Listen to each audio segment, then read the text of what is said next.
All right, so this is Armenian, the Armenian language. Welcome to the Armenian language on MOPC languages. The Armenian language is a language of roughly maybe 6 million speakers worldwide. It's actually two languages, okay? Eastern Armenian, which is the language of the country of Armenia, spoken by the official literary language and spoken by most of the inhabitants of Armenia. And there's Western Armenian, which is spoken mostly by people living in other countries, since the western portion of Armenia was absorbed once the Ottoman Empire ended. Western Armenia was absorbed into the Republic of Turkey, and there was the Armenian genocide. Many Armenians were killed by the Ottomans over 100 years ago, and those Western Armenians in large numbers have migrated to Western Europe, North America, Latin America, other places in the Middle East. So Western Armenian is mostly a diaspora language.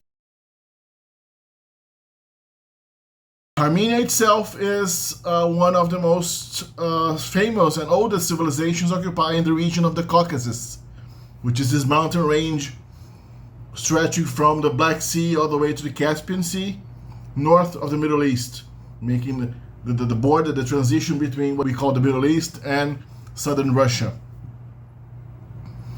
Back in the region of Armenia, the first civilization to have arisen in the region was Urartu, also known in the Bible. It's probably what they mention as Ararat, including Mount Ararat. Mount Ararat there's one mountain specifically which has been identified as the Mount Ararat that the Noah's Ark is supposed to have landed on when the flood ended.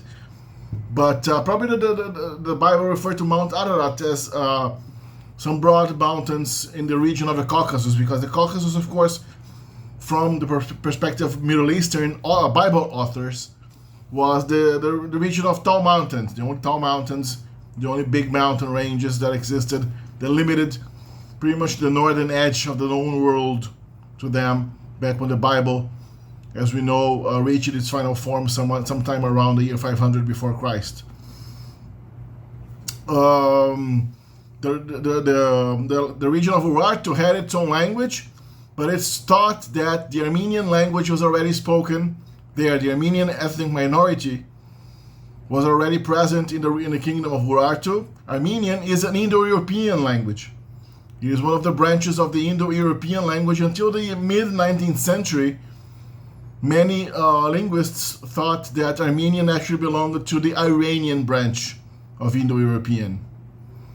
But since the late 19th century, has been successfully demonstrated that Armenia branched off from Proto-Indo-European pretty much at the same time as the other major branches. So it's not especially closer to Iranian or the other Aryan Asian branches of Indo-European, and it's maybe a little bit closer to Greek historically, but that relation, any early similarities that might have existed between archaic Armenian and Greek were lost over time. And by the time we actually have an evidence of the Armenian language, which only happens around the year 500 after Christ, there's no in antiquity. We know that Armenian language was there. There are some words and registers in the Persian and Hittite and Urartian and Mesopotamian civilizations, and the Hittites, which are also Indo-European, they register some Armenian names and words in their literature that we have discovered. But actual texts in Armenian and actual literary production by Armenians in Armenian in large amounts only came with Christianity sometime around the year 400, 500 after Christ, when Bishop Mashtots, in the effort to Christianize Armenia, Armenia became the first nation to officially adopt Christianity as their official state religion. And Armenians were also the first people to stage a religious war, because they staged a war against the Sasanian Empire, which was the Iranian civilization at the time, which adopted Zoroastrianism, a form of Zoroastrianism in those days. And the Christian Armenians, the Orthodox Christians, battled against the Zoroastrians in the name of their religions, which is something that didn't exist in the world. The Romans never fought, or the Greeks, or the Egyptians, or the Mesopotamians, the Babylonians, never fought because of religion, because their religion, before monotheistic religions, the religions were not impositive. They were not based on some dogma that you had to accept, and which claimed to be the only truth. But that's another discussion. Okay, we can talk about that later. So Armenia sprouted out of this old Urartu civilization and became one of the main kingdoms of the Caucasus as a Christian kingdom that was, for the most part, associated with Iranian civilization. For the most part, this medieval Armenia was strongly affected by Iranians, Persians, as you call it, Aryans, whatever name you choose to call them. That's why Armenia is filled with Persian words, not only modern and medieval Persian words, but also pre-Islamic Persian words, and even Avestan words. Avestan is a form of Iranian language that was the holy language of Zoroastrians, which makes Armenian very interesting for having preserved remnants of old, little-known languages of the Iranian branch. Over time, of course, Armenia fell also into the Ottoman Empire. When the Ottoman Turks came from Central Asia, conquered the Caucasus and the Anatolian region, and what was the Byzantine Empire, the Eastern Roman Empire, around the 1200s, 1300s, and so on, until the full fall of Constantinople in 1456. During that period, Armenia actually fell under, for the most part, under Ottoman rule, even though Armenians preserved their Christian Orthodox character. So they did not convert to Islam.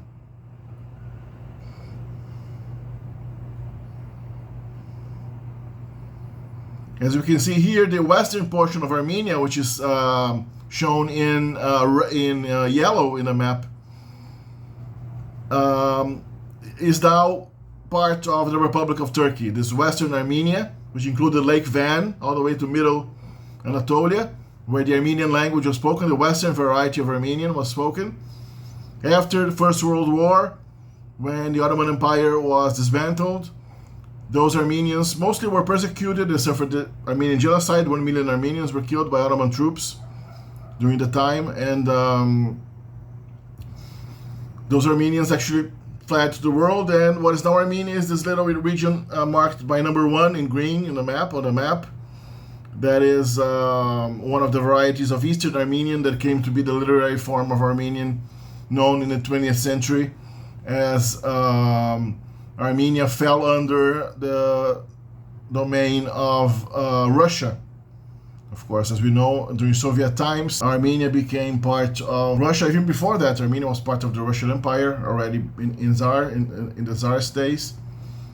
And Armenia actually became a Soviet republic until, as we know, 1991, when the Soviet Union was finally also dismantled, and then once again we have an independent Armenia in the world all over again. How do we know that Armenian is Indo-European? What words in Armenian give evidence of similarities with the Indo-European? Of course, we know that mostly from Old Armenian. Armenian, as I said, started as a written language already about 15 centuries ago. That language of medieval times was different from modern Armenian. Languages evolve. No language stays the same over 15 centuries, of course. Old Armenian is known as Grabar. Grabar, G-A-R-B-A-R. And that language is sufficient to abundantly demonstrate that Armenian was an Indo-European language. Yes, an Indo-European language. Modern Armenian is a little bit less clearly so an Indo-European language. Its interactions with Georgian and other Caucasian languages over time made its Indo-European character a little bit difficult to see for the untrained eye. But let's take a look at some of the modern Armenian words that still show a clear Indo-European character. For example, duster, which is daughter, similar to daughter in English, to thugater, which is the old Greek word for daughter. The Persian word dokhtar, which means a daughter or a girl. Doch or docheri, which is the word for daughter in Russian. Voskor. Voskor is a bone, similar to osteo in Greek. Osteo and oseo, or os in Greek, in Latin. Russian kost. And the Persian element asto.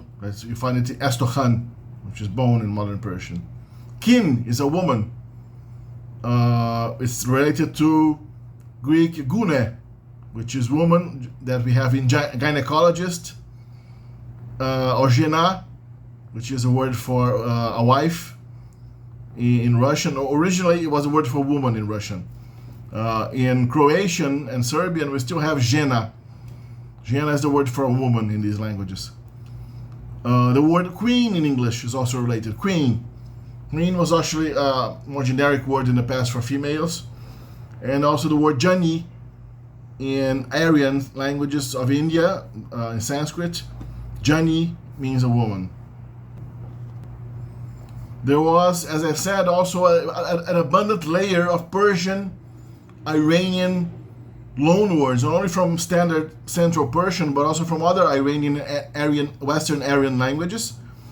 The word for namak, which is a ladder in Armenian, related to Middle Persian or Sasanian Persian namag, which is the modern name. Name is a book, or a ladder, or a writing in modern Persian. Namak in brinz is rice, the food, the cereal rice. That's related to ferenj, which is a word for rice in modern Iranian Persian. Zamanak, which is time, is related to Sasanian Persian zamanag, which is also related to modern Persian zaman, which is a word that is also found in Semitic languages, right? It's a Persian loan word that entered not only Armenian, but also Aramaic, Arabic, Hebrew, which contains zaman or zamin as a word for time. Spitak means white. That's related to Sasanian Persian spitag, which also meant white, which evolved into modern Persian to say Khrarang, instructions, related to Farhang, which is culture, or also means dictionary. It also means dictionary in modern Persian. Azat, which is a very Persian word, means free. Free. In modern Persian, we have azad. Bezishk is a doctor, clearly related to Persian pezeshk. And also the famous Persian suffix stan, which forms names of countries. Armenia itself is Hayastan.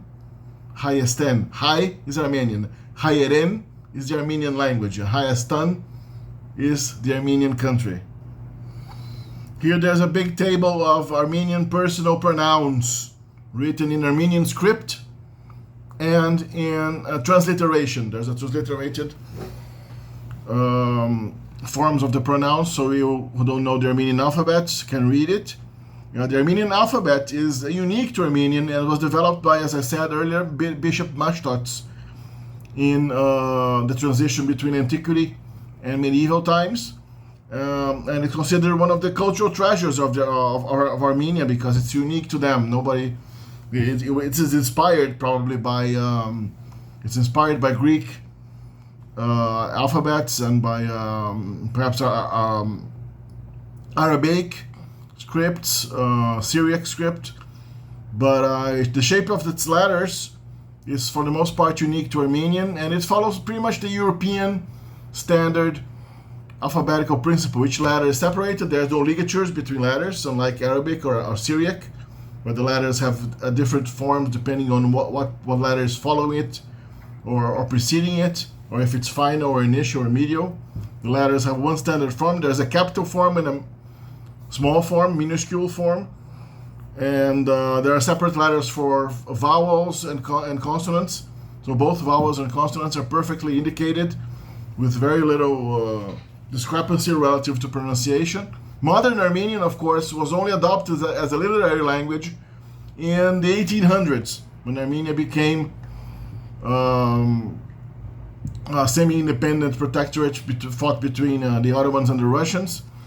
and nationalism took over, they stopped using old Grabar Armenian, the medieval Armenian, which had no longer was the actual spoken language of Armenians.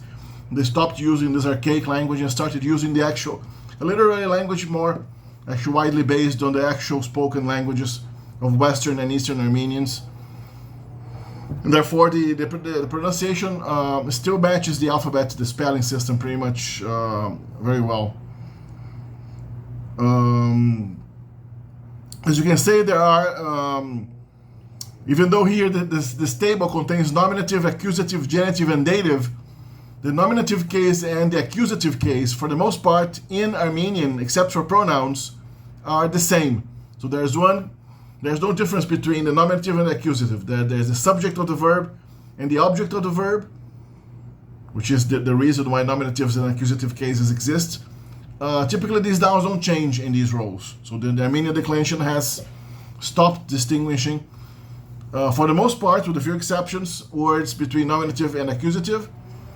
And the same goes for genitive and dative. Genitive is the possessive form, and dative is the indirect object, something which receives a donation, something to which, or someone to whom something is given. But for the most part, genitive and dative do not show any difference other than in pronouns for most nouns. We will take a look at noun declension a little later. This is the pronouns. You can see that the word for me, I, yes, do, na, menk, duk, and nrank. Nrank. Nrank is them. Okay, that shows that Armenian, like many Caucasian languages and many Eastern European languages, contains an unusual amount of initial consonant clusters that are quite unusual. An unusual amount that's quite unusual, I'm sorry. And a large number of unusual initial consonant clusters, like nrank, nrank, nr. So you can take a look here at the declension of the word sar, sare, sar, which is mountain, astvats, which is God, and mard, which is person. Okay, mard, you may know that word from Persian is a very Persian word.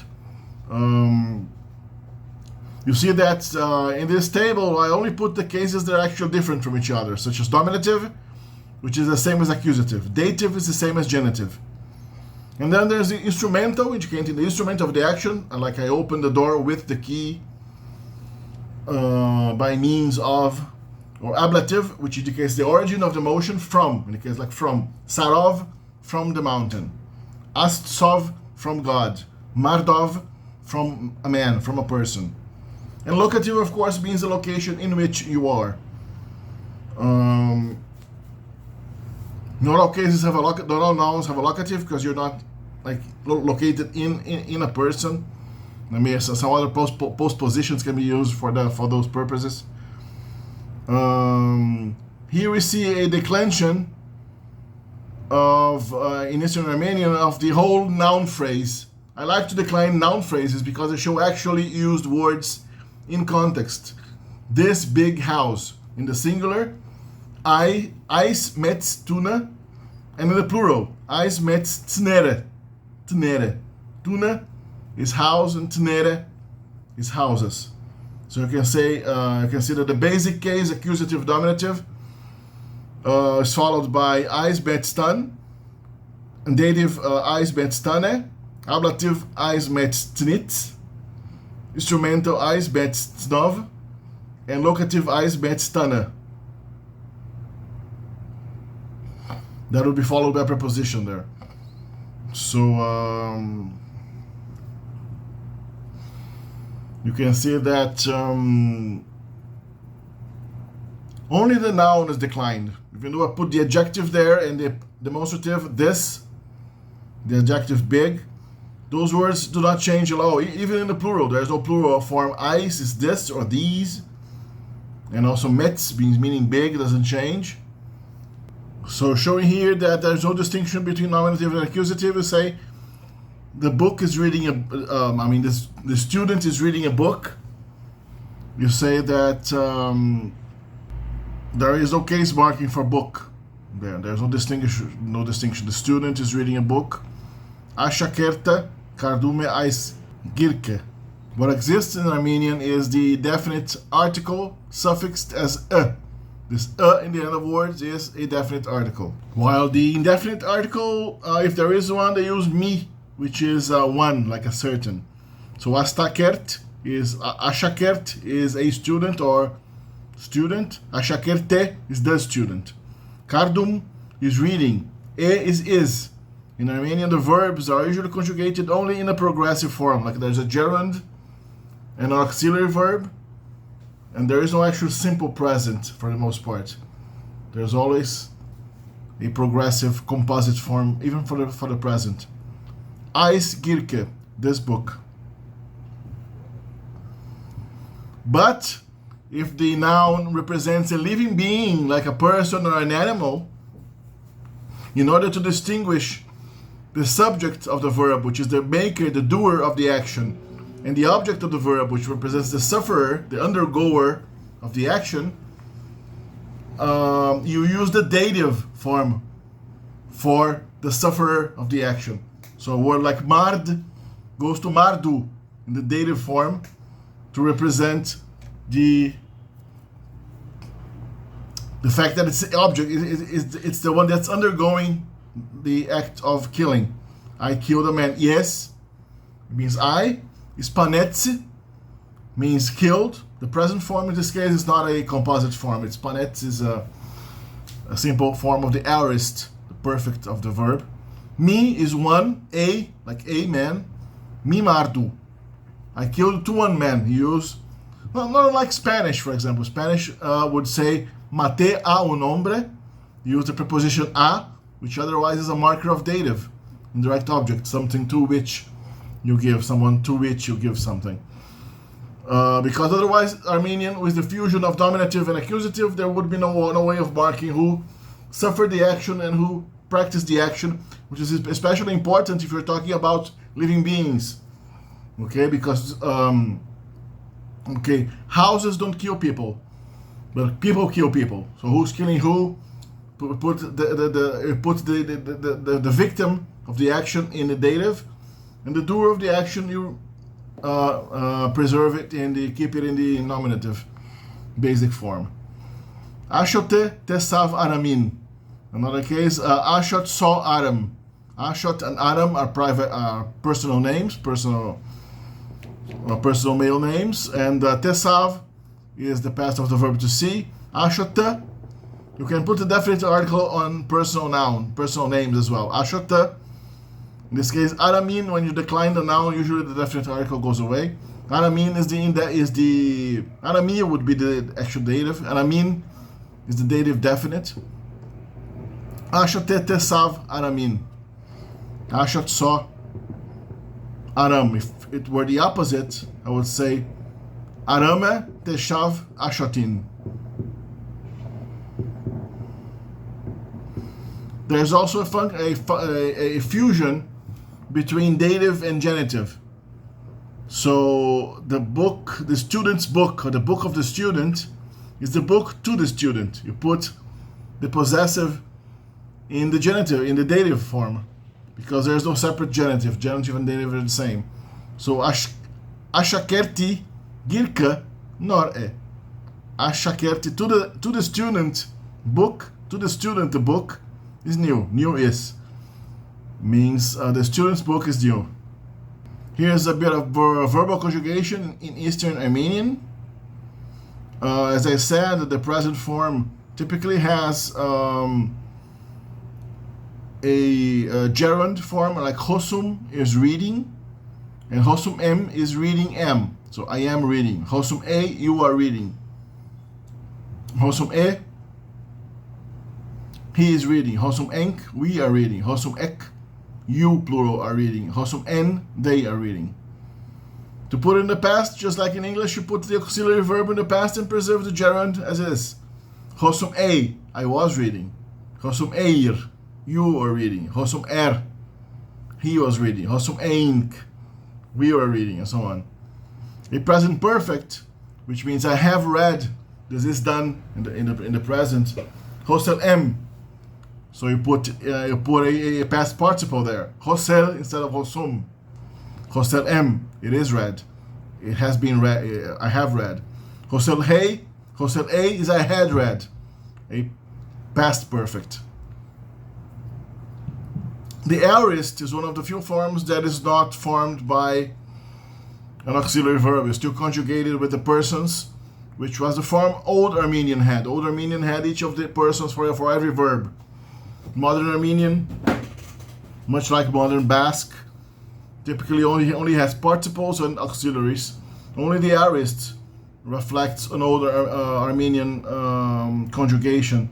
Hosetsi, Hosetsir, Hosets, Hosetsing, Hosetsik, Hosetsin. There's also a subjunctive, which also preserves the old personal endings of the verb without auxiliaries. Hosem, Hoses, Hosi, Hosenk, Hosek, and Hosen. That's pretty much a sample of what the old present form was in German, even outside the subjunctive. The indicative form used to be like this too, similar to this. But today only the subjunctive preserves the old conjugation.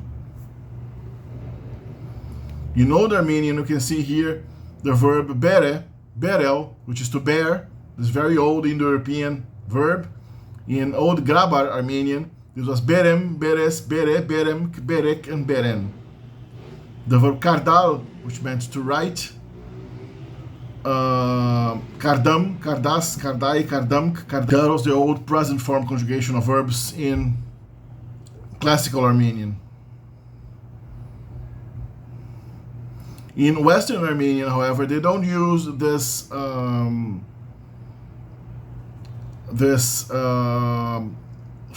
this progressive form for the present, for example. They use the subjunctive, but preceded by the particle g to make a simple present of the verb. G chosem, I speak. Some verbs are different. Some verbs still preserve the old present form. Unem, unes, uni, unenk. Unek, unen. In the past, unei, uneir, uner, uneink, uneik, unein. I have and I had. Metstun unem. Big house I have. I have a big house. Metstun unem.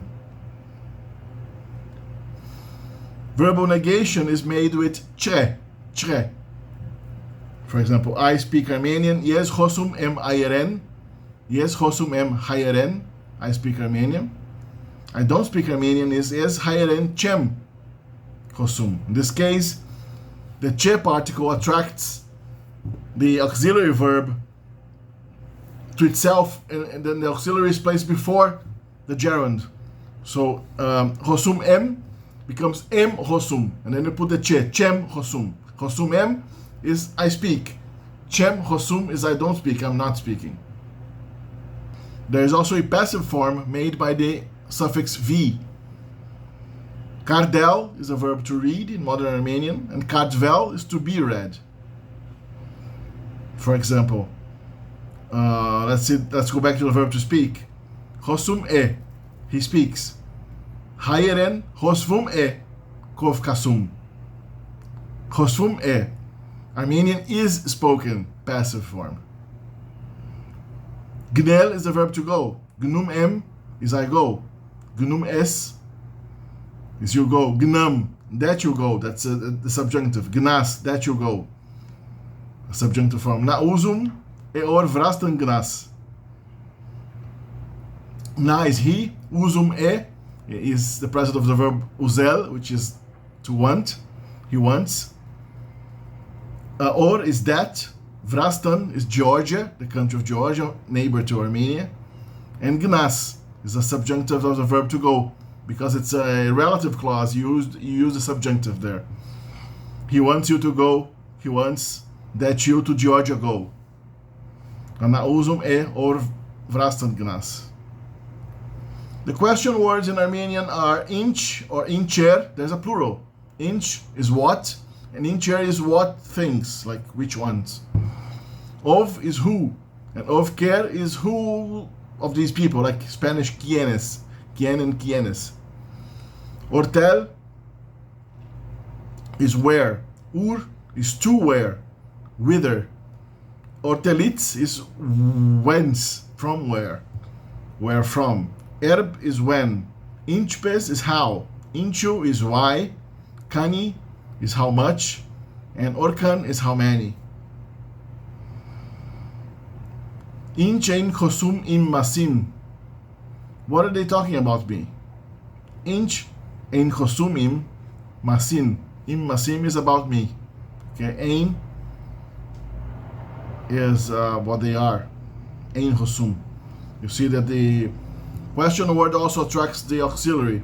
They talk, they speak, is khosum ein mostly. But what are they speaking? You say inch ein khosum.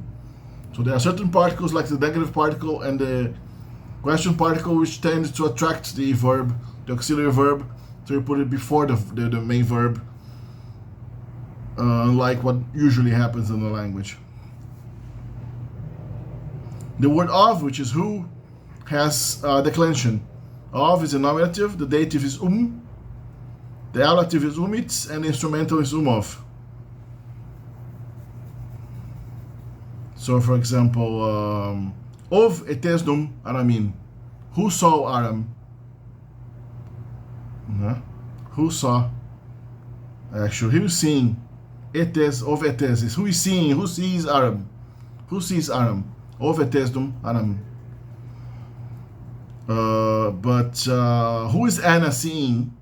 You can't say of in this case, because in this case you have to use a dative, which indicates the object of the verb, the undergoer of the action. Anna is seeing. Who? Anan etesdum. Etesdum. Who is she seeing? Who does she see? Etesdum. Relative clauses are formed with the relative pronoun or, which is also the conjunction that in Armenian. Tune orshinel emshat metze. House that I built. Tune orshinele. Tune orshinelem shat metze. Very big is. The house that built I have built. Shat metze. That means is very big. Shatz is very, met is big, and e is. Here are the numbers in Eastern Armenian. Mek, Erku, Erek, Chors, Hing, Vets, Yot, Utz, Inne, Tassa, Ksan, Haryur. Ksan is 20 and Haryur is 100. Okay, I hope you enjoy this. Don't forget to visit my online intuitionary, my website, which contains the web's, as far as I'm aware, the only multilingual, thematic, intuitive, customizable dictionary.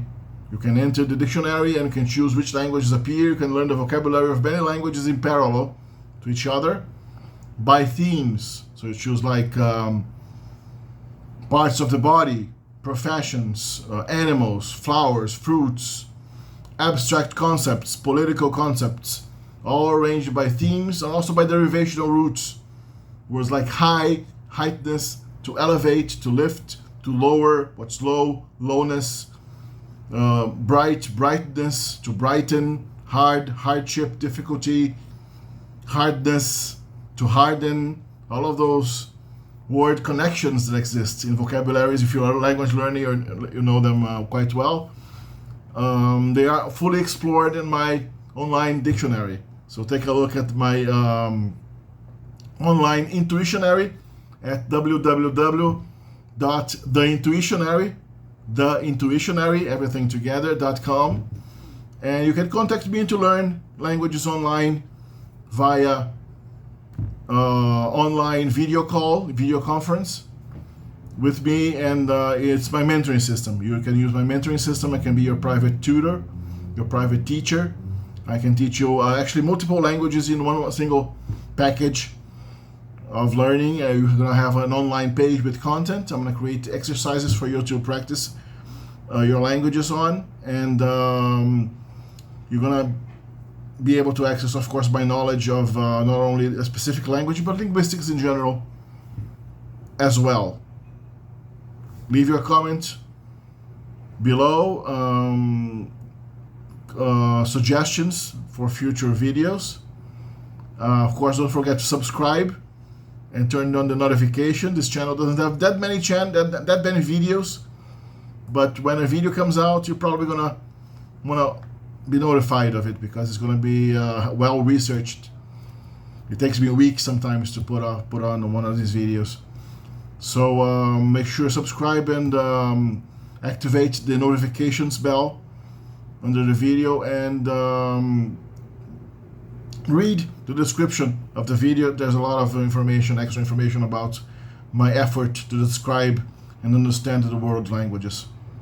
Okay? See you on the next video then.